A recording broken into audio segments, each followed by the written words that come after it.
Wednesday morning. கடந்த 5 நாளாக என்னோடய முடியை சுத்தமாக கண்டுக்கவே இல்லை. அதுக்கு மட்டும் வாய் இருந்தால் எனக்கு கண்டபடி திட்டிருக்கோன்னு நினைக்கிறேன். ஏன்னா என்னோடய முடி இருந்த கண்டிஷன் அப்படி கொஞ்சம் ரஃப்பான மாதிரியும் ப்ளஸ் ரொம்ப நிறைய டஸ்ட்டெல்லாம் இருந்ததுனால ரொம்ப ஒரு மாதிரி டிஃப்ரென்ஸ் தெரிஞ்சிச்சு.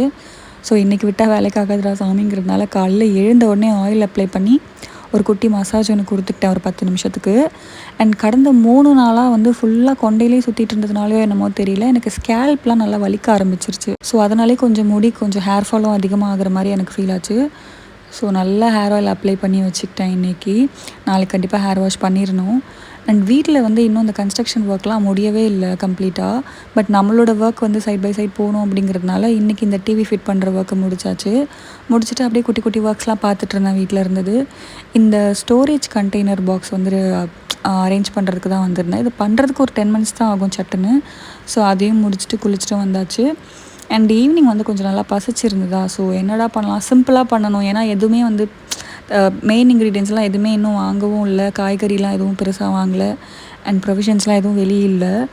ஸோ இருக்கிறத வச்சு என்ன பண்ணலான்னு யோசிச்சப்போ இந்த பொரி இருந்துச்சு. ஸோ மசாலா பொரி செஞ்சிடலாம் அப்படின்னு சொல்லிட்டு இருந்ததை வச்சு பண்ணிகிட்ருந்தேன். என்கிட்ட லெமன் இல்லை, ஸோ அதை மட்டும் மிஸ் பண்ணிட்டு மற்றதெல்லாம் ஆட் பண்ணிகிட்ருந்தேன்.